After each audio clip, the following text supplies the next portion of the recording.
After a short reprieve, I am glad to be back, so let's jump right in to the climax of the HORUS Heresy, the Siege of Terra. In the annals of galactic history, few conflicts rival the epic scale and profound consequences of the Siege of Terra, also known as the Battle of Terra or the Siege of the Imperial Palace. This climactic engagement marked the cataclysmic conclusion of the HORUS Heresy, a galaxy-spanning civil war which erupted within the Imperium of Man. In the year 014 M31, Terra, the cradle of humanity and the seat of imperial power, became the stage for a titanic struggle between the traitor forces led by the War Master Horus and the loyalist armies of the Emperor of Mankind. The outcome of this harrowing confrontation would shape the destiny of humanity for millennia to come, marking the true commencement of the Age of the Imperium.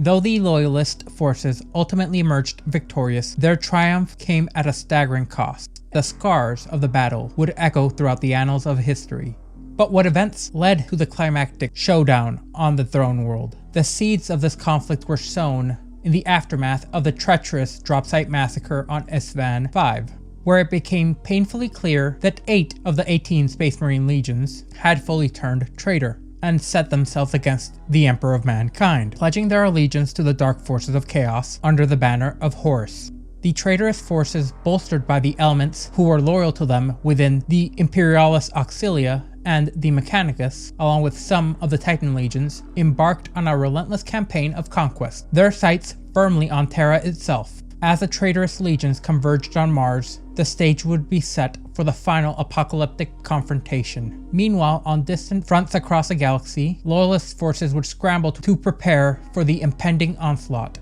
The Imperial Fist, under the stalwart leadership of Primarch Rogaldorn, hastily recalled their scattered forces, while the Ultramarines, battered but unbowed, rallied to defend the realms of Ultramar against the advancing hordes of chaos. Yet amidst the chaos of war, unexpected alliances and betrayals would come to light. The Thousand Sons, driven to desperation by the destruction of their homeworld at the hands of the Space Wolves, pledged their allegiance to Horus and Chaos, adding their formidable psychic might to the traitor cause. As the traitor fleets assembled above Mars, the fate of humanity hung in the balance. With the odds stacked against them, the defenders of Terra knew that their only hope lay in holding the line long enough for reinforcements to arrive. But as the battles raged on, whispers of a greater conspiracy began to surface. What unseen forces were at play behind the scenes, manipulating events to serve their own dark agendas, was a thought on everybody's minds. As the dust settled and the smoke cleared, one thing remained for certain. The Siege of Terra would be remembered as a great and terrible turning point in the annals of human history, as it stood as a testament to the resilience of the human spirit in the face of overwhelming darkness, all the while showing the depths of depravity humanity could reach. In the wake of the devastating drop site massacre, where 9 of the revered Space Marine legions showed themselves to have succumbed to the seductive whispers of chaos, the galaxy stood on the precipice of annihilation, with the War Master Horus boldly renouncing his allegiance to the Emperor of Mankind. The traitors rallied under his banner, plunging the Imperium into a maelstrom of conflict, chaos, and betrayal. Supported by a motley assortment of Imperial Army units, corrupted Mechanicum forces, twisted Titan legions, and a myriad of demons, the traitor forces embarked on a relentless campaign of conquest. No longer bound by the constraints of conventional warfare, they laid waste to entire worlds with wanton destruction and disregard for human lives. Their actions, guided by the insidious influence of the ruinous powers, knew no ends of depravity. As the traitor fleets swept across the galaxy, leaving a trail of destruction in their wake, a chilling pattern emerged. Planets fortunate enough to escape total annihilation would fall under the iron grip of chaos, subjugated to the unspeakable horrors at the hands of their new overlords. Once proud realms of the Imperium were reduced to smoldering ruins, their populations enslaved or slaughtered in the name of the Dark Gods. Amidst the chaos and despair, a flicker of hope would emerge. The cult of the Letitio Divinatus, which venerated the Emperor as a divine figure, due to it beginning to gain traction amongst the beleaguered populace, gave humanity a hope, as prayers for deliverance would echo across the war-torn Imperium. The stage was set for a conflict of an unparalleled magnitude. A struggle that would determine the fate of humanity itself had begun.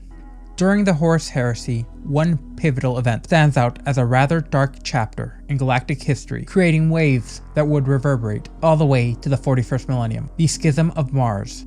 As the War Master had marshaled his forces for rebellion against the Emperor, he recognized the crucial importance of securing support from the Adeptus Mechanicus, the custodians of the Imperium's most advanced technologies. Utilizing his unparalleled charisma and persuasive skills, Horus managed to sway many tech adepts of the Mechanicum to his cause, promising them access to long-lost standard template constructs, technologies supposedly recovered by his Sons of Horus Legion.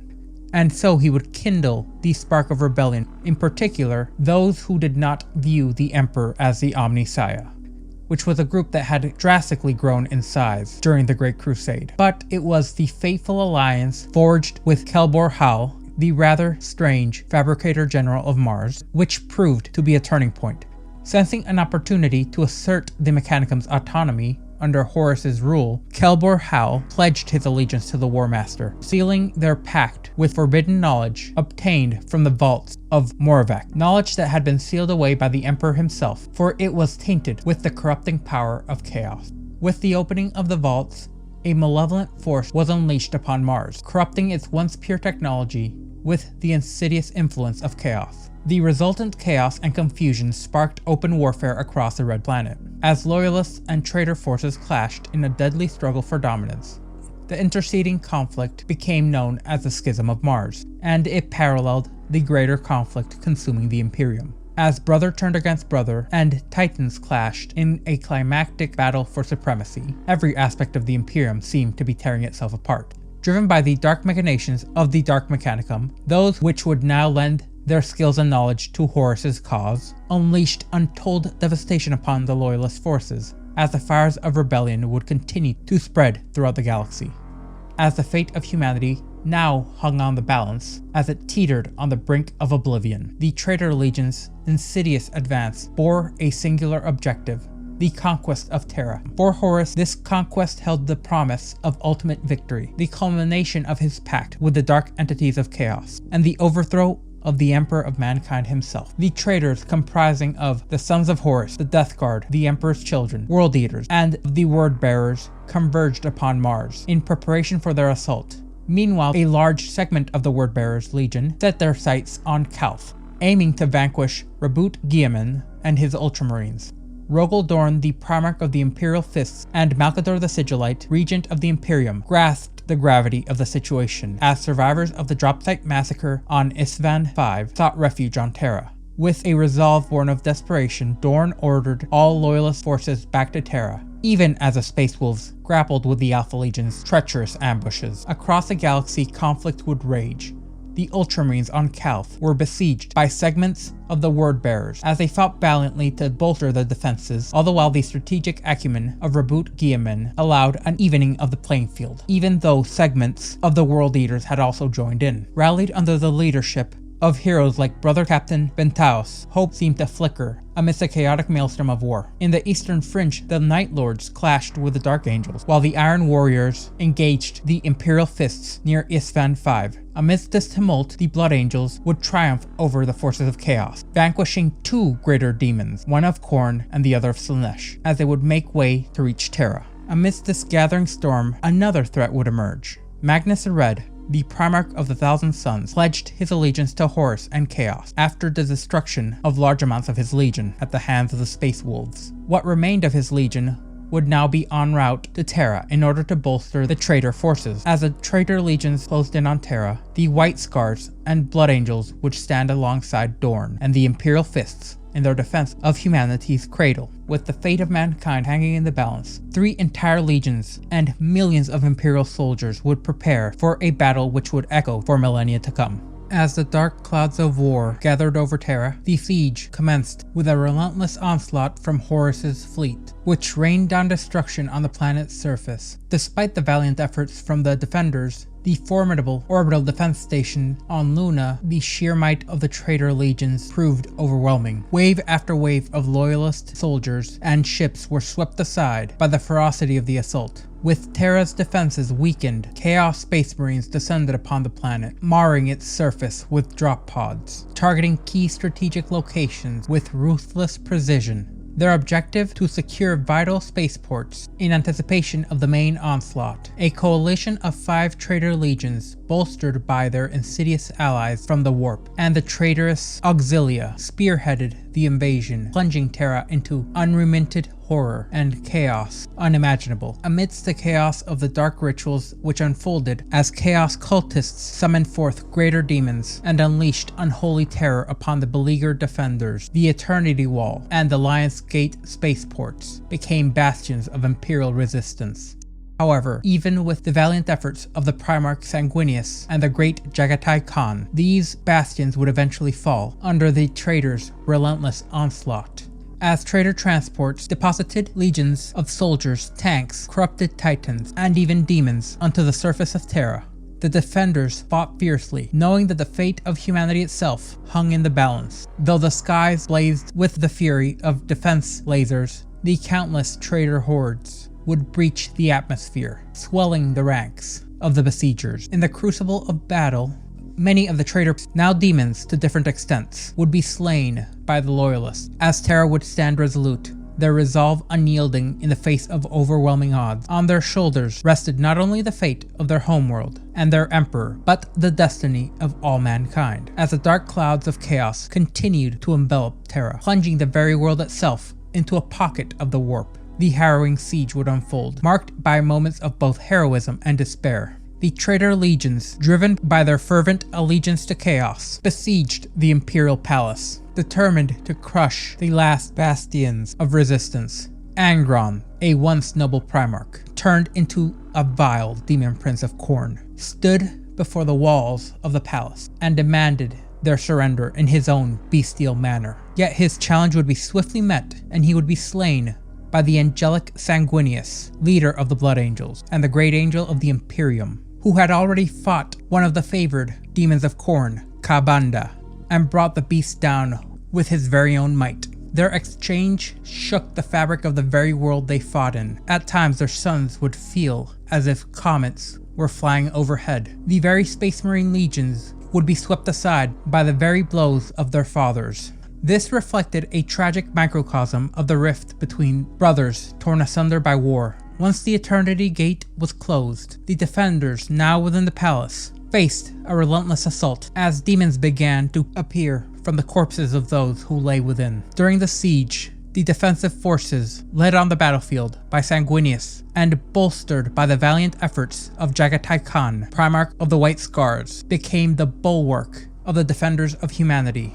All the while, the great Rogel Dorn continued to lead defensive efforts, managing every soldier, every troop from one of the final bastions of humanity. Yet as the traitors breached the palace walls, with the aid of the Titan legions, the defenders would be pushed to the brink of collapse. In a daring maneuver, Jaghatai Khan would redirect his forces to claim the Lion's Gate spaceport, thereby disturbing the traitor legions' supply lines and buying precious time for the embattled defenders all across the cradle of humanity. Within the palace's very walls, echoes of Sanguinius' confrontation with the Bloodthirster Ka'bandha and their titanic clash of wills reverberated and gave hope to the beleaguered defenders of humanity. Despite the injuries suffered from both titanic battles, the great angel rose once more, his indomitable spirit fueling a defiant stand against the encroaching darkness. As the Eternity Gate had been closed, the loyalists were given fleeting moments of respite as they settled themselves in defensive positions within the palace walls.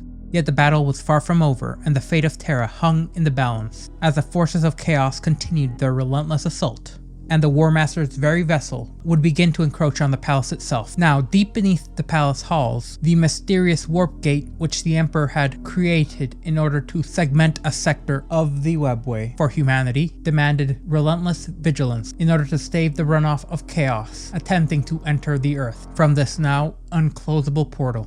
This was all due to the insidious machinations of Tzeentch and his now favored pawn, Magnus the Red, who had unwittingly played into the hands of Horus and become a treacherous cur through his disobedience of the Emperor and the unmitigated use of his potent psychic sorceries, eviscerating the protective barriers which the Emperor had so painstakingly set to protect this segment of the webway from being granted access to the unholy, as Magnus's psychic mastery had allowed the destabilizing of the Emperor's delicate control.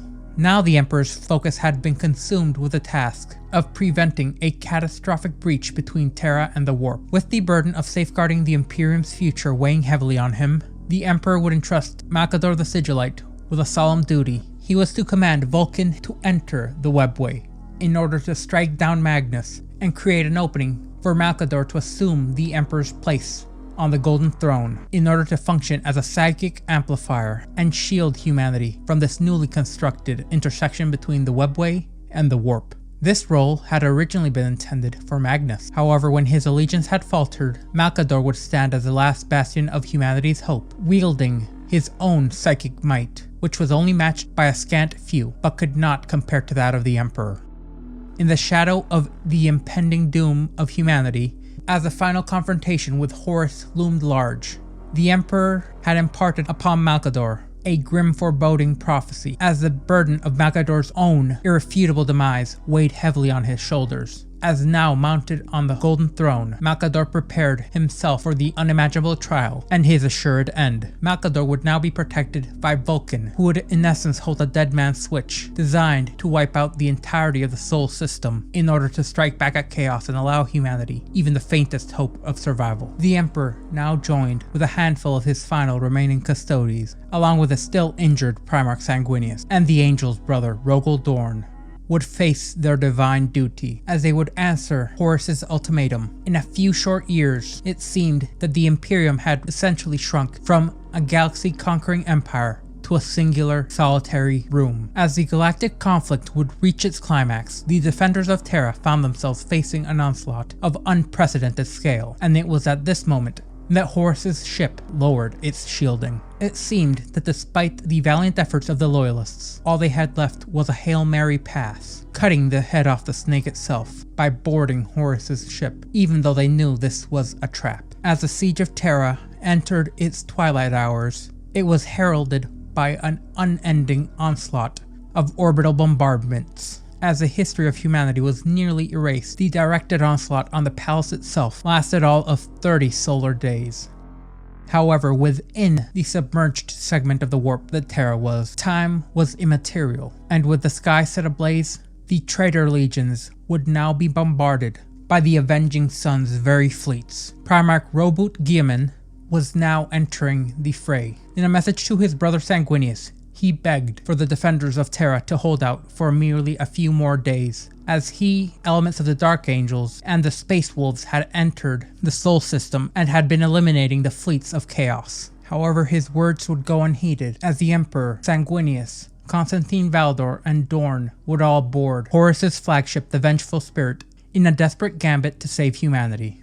And it is here where I'm going to leave things off, at the climax of the heresy itself. Next time I'll pick up right where we left off, as the Emperor and his small strike force boarded the Vengeful Spirit.